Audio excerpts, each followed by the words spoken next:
All right, let's welcome in Nick Farabaugh. He is the Steelers and Pitt writer for Pittsburgh Sports Now. You can also find him as a draft analyst on Pro Football Network. Nick, welcome to Steeler Country.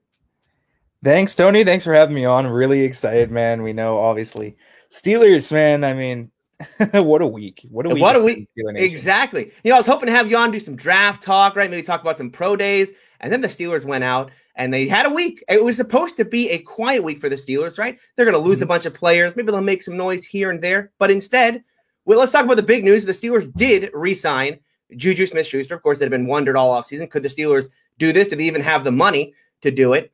Why do you think it was so important to the Steelers to get this deal done, considering what they already have in the room right now? Well, Juju's kind of, I guess he's a Steeler guy. If you kind of look at who they people always drew the comparisons to Hines Ward because he kind of plays like Hines, right? I mean, the blocking, the hard-working mentality that Juju carries. He's only 24, and he is the leader of that locker room as a wide receiver. He mentors Claypool. He mentors Deontay Johnson. You could tell it's like every receiver that comes in the Steelers room, Juju is like the guy, right? Like he is that. And I feel like that the Steelers just thought, they were losing a little bit too much on that end. And then on the other end, I mean, I think, there was a lot of people that make the point that, he's nothing special as a football player. I think he's a pretty solid football player. Like, he's been hurt. One by, I think, the offense last year, obviously. Brandy Fietner not running him past 5 yards like the whole year. So miscast is insanity. Yeah. I mean, people forget like Juju is a legitimate downfield threat. Yes. He's a legitimate downfield threat. Now, the question is, can you fully take advantage of that now with the offense, or, are there too many limitations with Ben, or, does the offense work around him? I thought the move to the slot, the 90%, 10% to the slot was going to work for Juju. But after I've been watching that, like, more and more, I'm like, he should probably be playing on the outside like 40% of the time. I just think he has too many skills there. He's too physical. He's too critical in those jump ball situations. So you need him, I think, a more diverse route tree on the outside, on the inside. And I think that was critical because I think they realized they misused him and they see the potential that they saw in year one and year two. And I just don't think it was just Antonio Brown. I think Juju is a very good receiver. And I think they needed that skill set back. And it also eliminates receiver as a draft need. Maybe they just weren't impressed. Don't forget, that came a day after they went to Auburn Pro Day. They did. I was going to bring that up. Schwartz and Seth Williams were working out. Maybe they didn't like what they saw there. And they decided, hey, we need Juju back. And we're gonna make it happen. It's also, look, if the Steelers are in this kind of 1 year where we're bringing the band back together for Ben for one final run, right? You need some reliability in that room. Juju was their most reliable guy a year ago. So I'm with you on Juju playing more outside, but it does make for an interesting problem of, who plays slot, right? Because, Juju as the 90% slot guy made a lot of sense because, Ryan Switzer's gone, right? Not to say Ryan Switzer was good, but who else do you have right now? I know Deontay could probably play there, right? But do you really he's so good on the outside getting off the line of scrimmage. Do you want him inside? I've never been a Deontay in the slot component. Like, he has the route running, he has the quickness, but all of his drops come over the middle of the field. He doesn't like contact. Anytime he's by a linebacker, he drops the football. Honestly, they need to eliminate short middle of the field for Deontay from his route tree.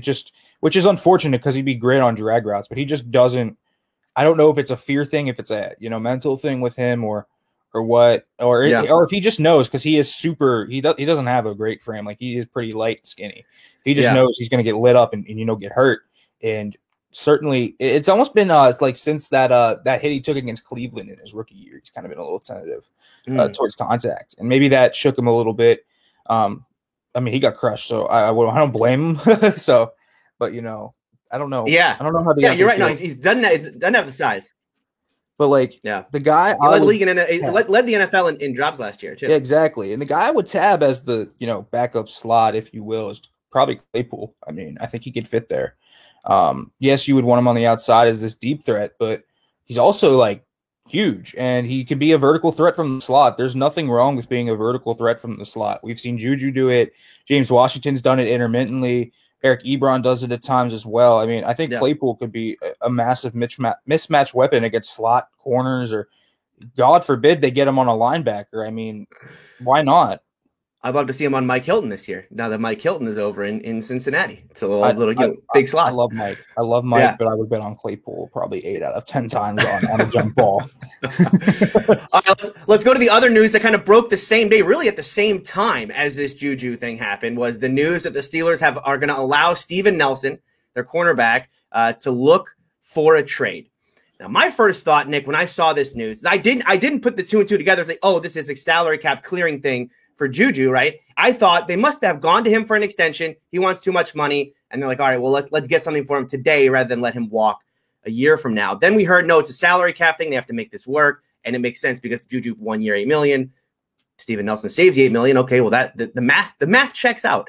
But now Juju's under contract with these void years, so it doesn't seem like the Steelers need to make this move for cap considerations. What's your take on this? What's the deal here with Steven Nelson? My take is that they went to contract talks because I think the Steelers looked at Nelson and said, well, that's easy.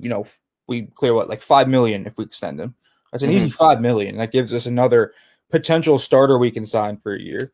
Why not get him under contract? And then they went and, maybe the Steelers, I'll throw out a ballpark. Maybe they thought 11 a year. It's a solid corner 2, but maybe Nelson wants like 16, 17, thinks he's corner 1, and he's not a number 1 corner. So you're not going to give him that. And the Steelers knew, and maybe they just discussed, maybe they thought, that was a bluff, and they were discussing, maybe they would agree like 13 a year or something like that.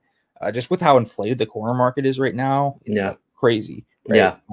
Maybe they were discussing around that number, and then Nelson said, no, I'm not kidding. I'm not coming down from corner 1. I need 15 plus a year. And the Steelers were like, no. In which case they realized, well, he's going to walk next year anyways because we got to pay TJ Watt. We got to pay Minkah Fitzpatrick. We got to pay potentially Edmonds if they want him back. We got to pay Juju again. We got to pay, all these guys. We got to pay all of them. We got to pay potentially Zach Banner or Chuks Okorafor if they play well, right? Like, right. All these potential. We got to pay Tuitt. We got to pay all these guys that are getting in contracts next year, and we're gonna have the cap to do it. But we're not gonna waste a $15 to $16 million cap hit on a number 2 corner, and so may as well let him walk.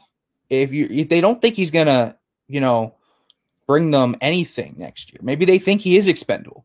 Maybe they do, and it's possible. Yeah. But my take is that they had extension talks and it didn't go well. And Nelson wants to get paid now and not next year. And that's why he's going to get traded. I see. I'm with you on that. And I think that's why he's going to get traded. But boy, if they cut him outright, it's just, the Steelers are in this weird spot right now where, okay, they want us to believe we're all in, right? 1 year, Ben Roethlisberger, we're all in. We're going to mortgage the future a little bit here. We're going to push some of Juju's money, void years, right? Cam Sutton, void years, Ben Roethlisberger, void years. But then we're going to cut Vince Williams and Steven Nelson. Wait, hold on, Steelers. Wait, those two things don't really go together. Yeah, and it's a little strange to look at. Now, this does mean that there's going to be a need at corner if the Steelers get rid of Nelson, whether it's in trade or a cut outright. And you brought up the pro days. Mike Tomlin and Kevin Colbert were there for Georgia to see Eric Stokes. I think that might be an option in the early part of the draft. Yeah, either any of the 3 Georgia corners, actually, like Campbell as well. Okay. And then DJ Daniel. People don't know about DJ Daniel. He was kind of hurt this year with the hamstring. You go back to his 2019 tape where he faced Jamar Chase, and he actually gave him a lot of trouble. Just not sure about his fit in the Steelers scheme because he's more of a press corner, and the Steelers really aren't a press team. Like, they just don't run a ton of it. Yeah. So, more off. Who's better in off man? Who's less stiff? And that's kind of why I kind of go to probably Campbell more than anyone.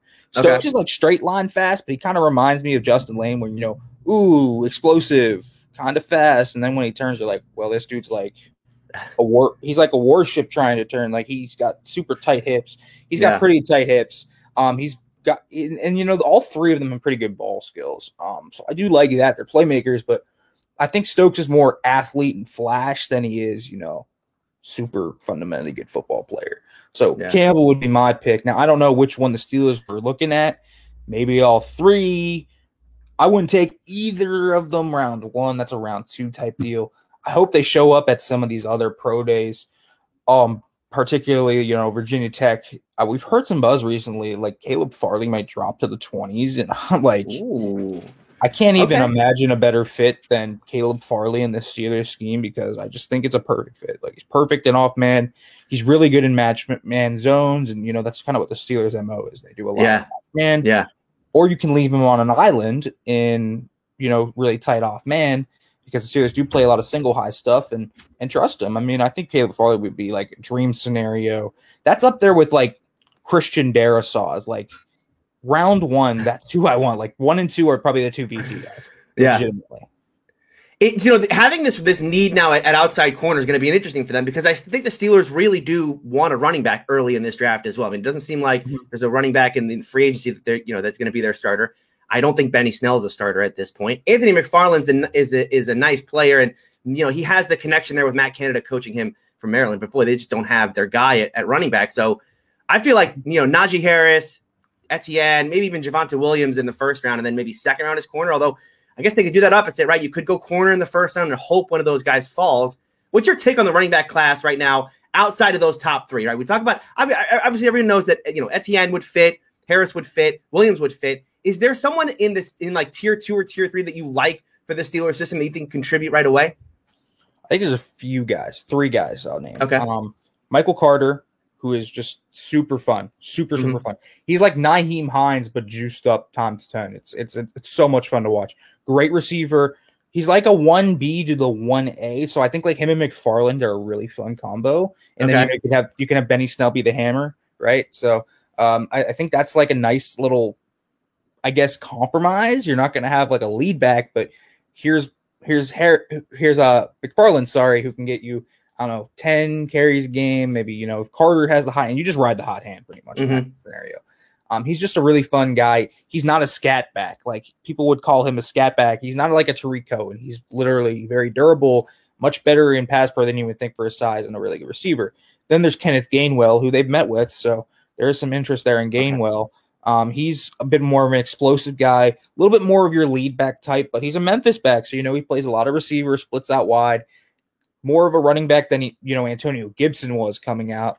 But he's definitely a guy that has really good vision, good contact balance, a lot of good stuff from Kenneth Gainwell. And then there's the other guy who I've been hyping up, Khalil Herbert out of Virginia Tech.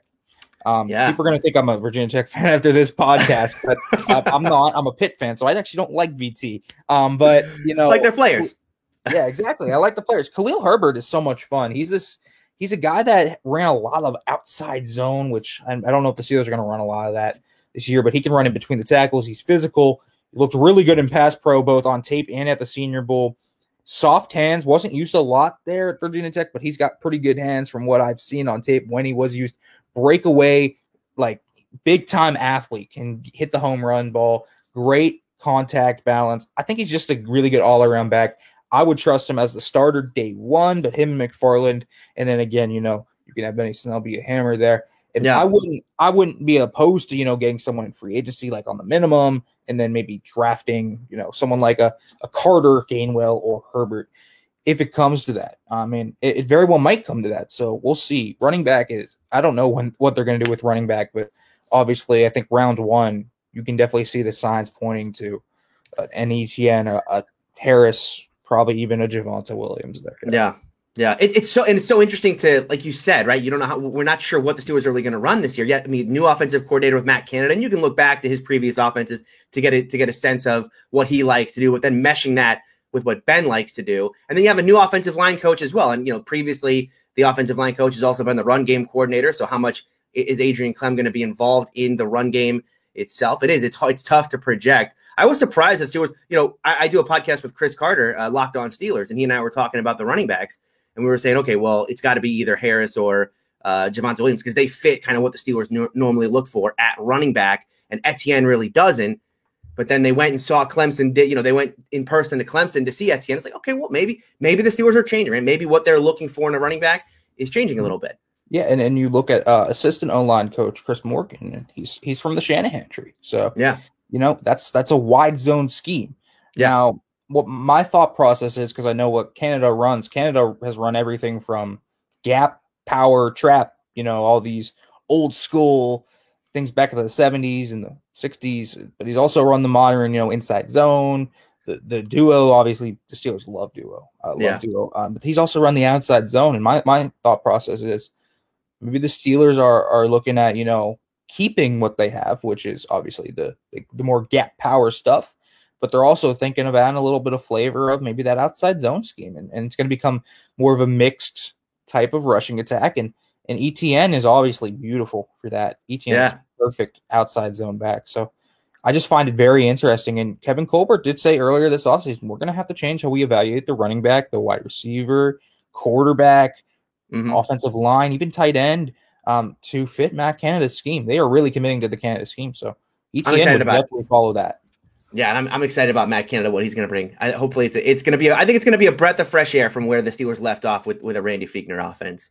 All right, let's go over to another free agency thing. This was a loss that they had. This was Tyson Alualu, losing Tyson Alualu to Jacksonville. I was surprised by this, Nick, because I looked at the defensive line and I just thought, okay, look, the Steelers don't really have a lot of depth behind Tuitt and Hayward, so you really can't afford to lose Alualu because, boy, who's on the roster right now to replace him? Isaiah Buggs, Carlos Davis. I mean, here's what I remember about those two guys last year. They fought on the sideline. That's what I remember about those two guys. I don't know that I trust either one right now to be a starter. It's a big loss. I know they bring Chris Wormley back. Do you think Chris Wormley fits in as the nose tackle there? Is that a need for this team right now? I really don't know what their plan is at nose.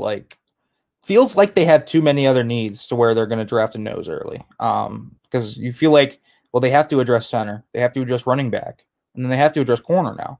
Yeah. So that would make nose tackle at the earliest a 4th round pick. Are you starting a 4th rounder at nose?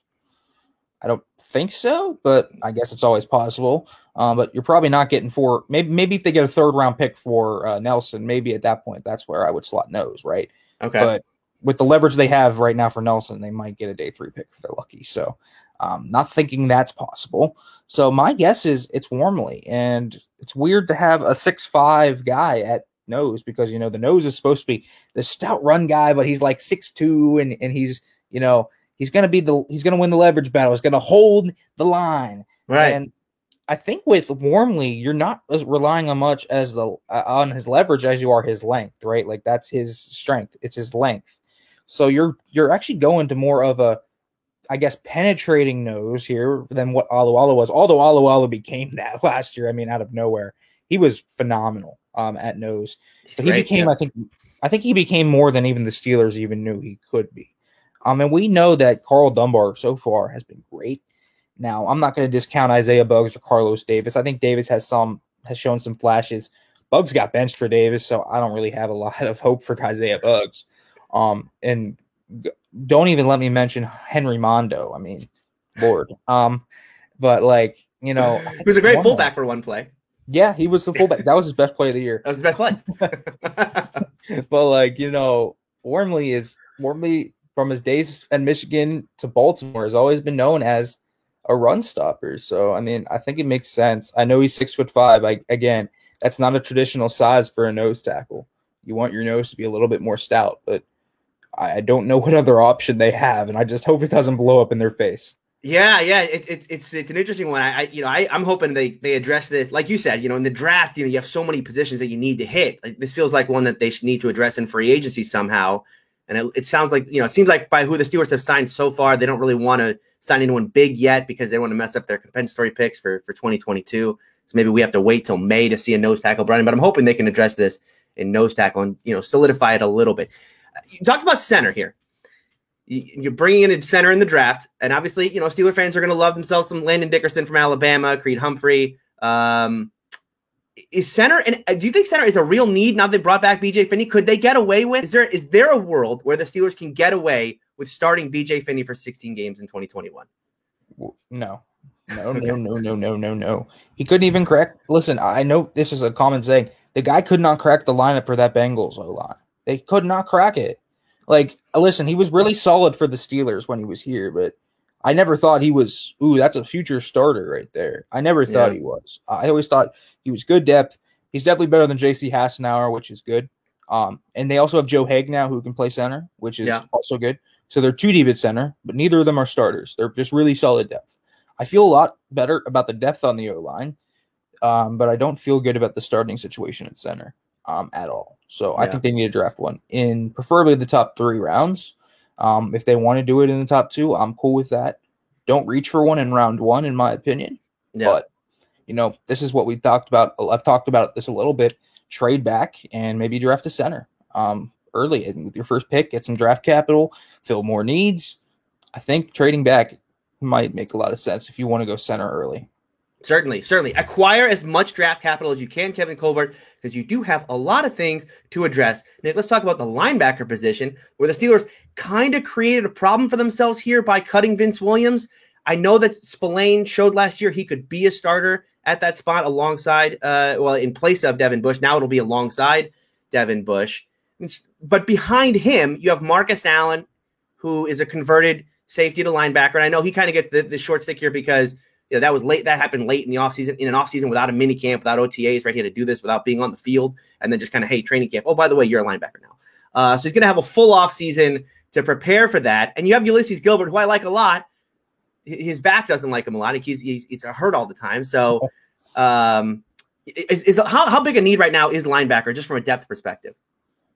I personally think they could use another starting linebacker, but I've been on that train even when Williams was on the team. I want 2 Devin Bushes. I want that. But that feels like a luxury need right now. Yeah. You know what I mean? Not a lot of room for luxury right now with the Steelers. Yeah. I mean, I guess if the value is right in round 1 and you get Jeremiah Owusu-Koramoah to fall to you, who's a super slot corner, safety, linebacker that you can use more than just as a linebacker, do it.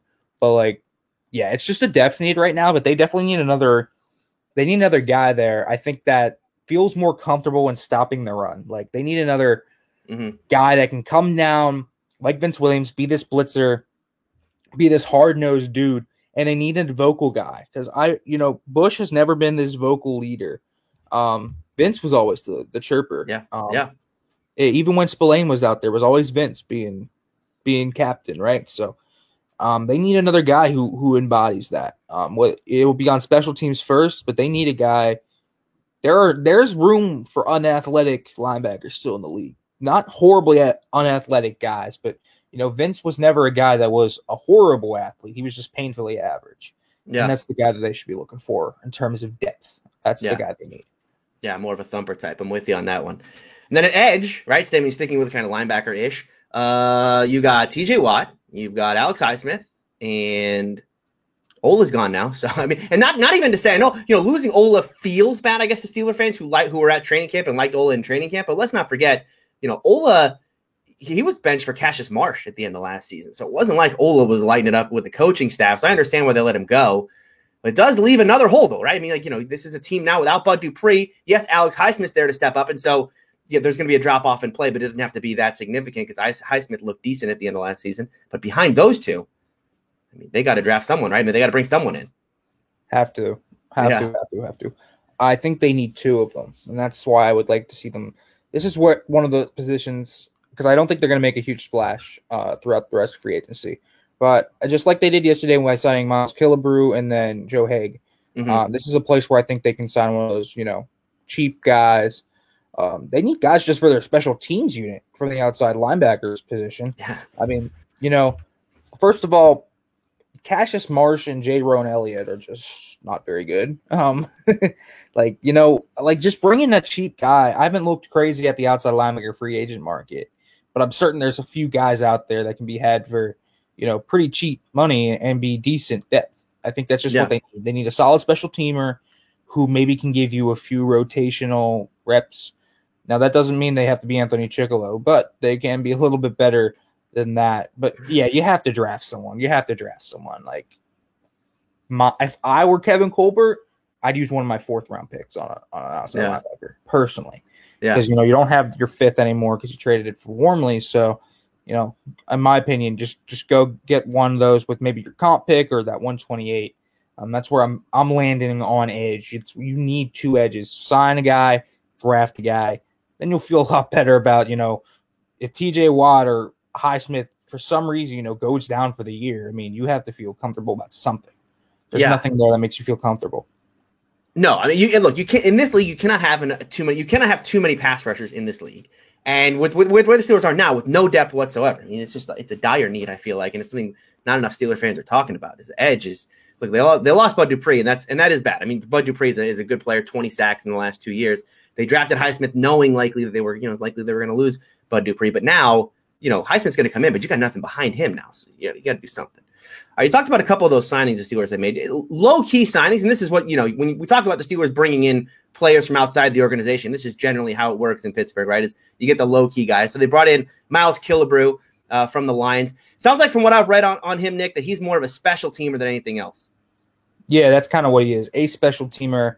Probably, I commented yesterday, probably the Jordan Dangerfield replacement. I think it's probably more of a Sean Davis replacement, more so. So I think this is the end of the road for Sean Davis in Pittsburgh. Hopefully they can get Dangerfield back. I think they could really use him on that kicking unit. That quite honestly, I felt like the Steelers special teams were a little lackluster last year, gave up a little bit too much lax on those punt returns, and almost they didn't give up a kick return touchdown, but there were a few lax moments there that they tried. Been broken. They tried. Yeah, so I would like Killebrew. I think if you have like Killebrew, Lane, Pierre, Dangerfield, and all these guys, it would feel a lot better. Spillane may be on that unit as well, depending on if he started. UG3, Allen, whoever. I mean, that's a quality group of special teamers, right? So I like Killebrew as a special teamer. Special teams matter, man. They matter. And Killebrew is going to be a really nice addition. I think he's a very good special team. Yeah, the hidden yards that we don't talk enough about. And that's why, I know a lot of Steelers fans were upset last year that Derek Watt didn't get used enough as a fullback. He was a special teamer though, and that's where he contributed. So the other free agent the Steelers brought in, Joe Haig, the offensive lineman. I call him an offensive lineman because I don't know if you can really nail down what position he actually plays on the offensive line. He can play all of them. Comes from the Tampa Bay Buccaneers. He also, I guess, was their tackle eligible. He could be the Zach Banner replacement in Pittsburgh. He could be, yeah. Now that Banner, it looks like Banner's going to take over one of the tackle spots as a starter. So yeah, it looks like Joe Haig is going to be the 6th lineman. No idea what that means for Gerald Hawkins. Perhaps again, he might not come back. Yeah. But I think Haig is really good, steady depth. Now, I had a lot of people in my mentions tell me he was so bad last year in Tampa Bay. I haven't watched the Tampa Bay tape. I have watched him in Indianapolis, and I knew how steady of a presence he was there. He was super solid for them at all 5 spots. Played center, left guard, right tackle, left tackle. Play all 5 spots. I don't know what else you really want to ask from a depth guy other than just being, I just don't want to hear about Joe Haig. I don't want to hear about Joe Haig. I think he can do it. I don't want to hear anything about Joe Haig, and that's kind of the good thing about it. I don't want to hear about him. I think Joe Haig did a nice job of doing that in Indianapolis based on what I've seen. He's just steady. He's not going to put dudes in the dirt. It'll get a little bit of movement. He's going to stall most guys, other than maybe, the elite of the elite. But as a spot starter, if you need him at any spot, really good, and also takes care of guard depth. If they had no guard depth. Right. And, it puts the Steelers in this spot. Now, I think they probably still need a tackle for depth. Maybe that is a Gerald Hawkins. But, when we were looking at Steelers fans doing mock drafts for the past, for like everything from a week ago back, it was all tackle in the first round, tackle in the second round, right? We tackle. And this is a good tackle draft. It does feel like some of the moves now that the Steelers have made, bringing back Banner, Haig coming back now, doesn't make tackle the dire need it was, a couple weeks back. And I'm starting to lean towards the idea that we could see a Steeler team that when we get into day 3 of the draft, they haven't taken a tackle yet. Am I crazy? No, I don't think they're going to take one until maybe round 4. Yeah. Now, I would have it differently. I don't know how much I trust Chukwuekorfor and Zach Banner. They're like, Banner's like a question mark of a question mark. Looked decent. Obviously had to be better than what Chukwuekorfor showed because he did win the training camp battle. But, we don't really know what Zach Banner is quite yet in pass pro. We only saw 1 game from him. Now, it was pretty solid. So that's good, but we don't know, how's his body going to look after the torn ACL? Does he look better? Does he look more fleet on his foot? I don't know how he's going to look. That's a question. And then Chukwuekorfor, he was phenomenal when he first stepped in, and then down the stretch, he faded hard, like real hard. I don't know what happened, if he just, caught the whole drift of the O-line and just started going down with them or what. But Okorafor wasn't very good over the last month or so that season. So I would draft one early. I don't think they will, unless, it comes to a BPA position and there's a tackle there sitting, and they go, that's best player available, and we'll take that tackle. So, I mean, it's a day 3. It's going to be a day 3 pick, I think, at this point. I just don't think I would have it that way. But, day 3. Day 3 is probably a tackle. I'm with you on that one as well. Yeah, just it just doesn't feel like from the moves that they've made, it feels like they're gonna feel comfortable. I mean, we reportedly Mike Tomlin told Zach Banner, "You're my answer." So Yeah. that sounds that's a heck of a seal of approval from Mike. If he's saying you're my answer, it's either going to be at left or right. Maybe Okorafor goes to the left tackle spot.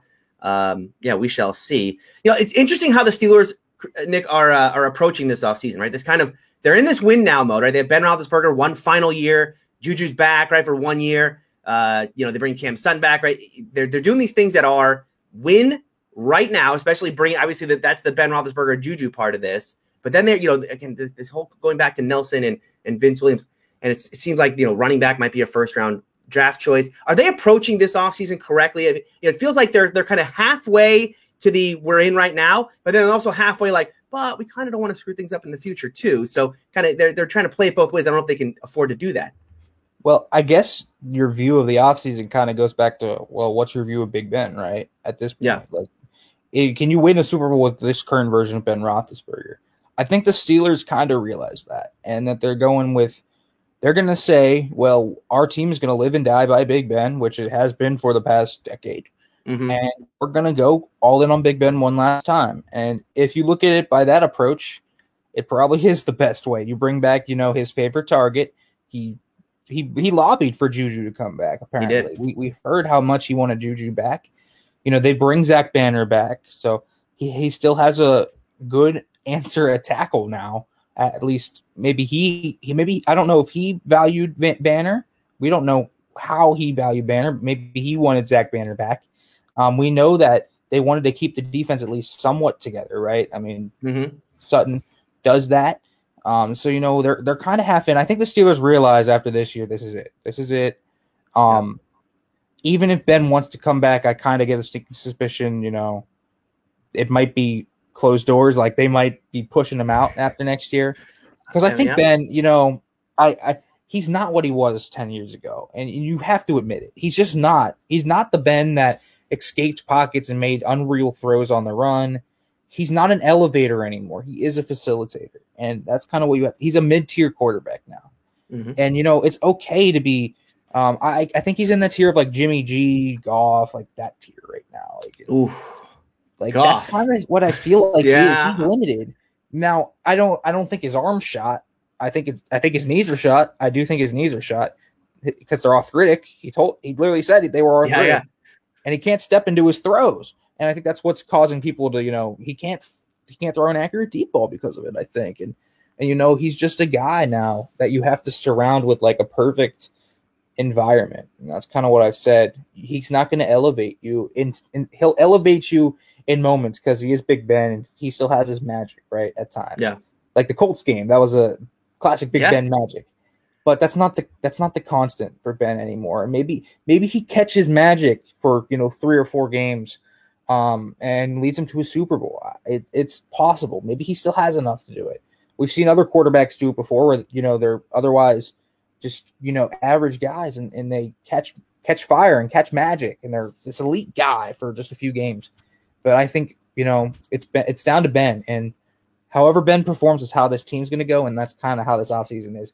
Now, if I were the Steelers, I probably would have gone into rebuild mode. I would have personally, because I think we're just losing so much. Now that doesn't mean I would have, I probably would have brought Juju back. I probably would have brought Hilton back. Probably would have brought Sutton back if I could have. Just bring the young guys back, right? At that point. But they're committing to Ben, and that's kind of what it is. And however Ben performs is how you're going to go this season. Yeah, and it's the Steeler way. I mean, I don't know that the Steelers are ever going to be in a mode where they're truly going to tank, right? I mean, they had the opportunity to tank 2 years ago when Ben went down with the elbow injury, and instead of tanking, they went out and traded the first-round pick for Minka, rebuilt that defense in such a way that they were able to squeak by a miracle 8 wins with Mason and Duck at quarterback. So I'm with you. I don't know that we're ever going to see this team truly in a rebuild mode like we saw the Jets in or the Jaguars or whatnot, where they're going out there and fielding rosters where you're like, all right, what's going on here? I don't know if the Steelers are going to be that team. Do you? No, I don't think they will. Next year, we'll see what they do. I'm very interested to see what they do in next year's draft because they have all this cap space and they're probably going to resign their main guys and they're going to have room to operate in free agency, which makes me wonder if that could be the year they move up. And like that. What my suspicion is next year, what they're going to do is if Ben calls it quits, which I suspect he will. is they're going to sign guys, have a really nice team built, and they're going to trade up and go get their quarterback. Like that would be, I think, what the Steeler way would be, right? Build the whole team and then go get your quarterback. And and then they're going to be right back in it, right? 2023, 2024, Pittsburgh's right there again. That's what you would think. That would be the Pittsburgh way. So yeah, that is. I'm so intrigued next offseason to see. I'm so glad Kevin Colbert's back because I want Kevin Colbert. He's going to be involved here at the end of Ben, but he'll also get one final shot. If he does retire after this 1-year deal, he'll have that shot of, being involved in free agency, being involved in that draft and kind of putting his stamp on what the future is going to be. But man, I'm interested to see why do they, we keep hearing these rumors about how much they like Mason Rudolph. I want to know, next year when push comes to shove and they have the opportunity to give him another contract to really be the guy, do they really do it? I'm interested to know how much they like Mason because, Mason Rudolph in the 2019 season, I don't think there were a lot of Steeler fans ready to for him to be the next guy. But then he did have that game against the Browns where he went, okay, well, maybe.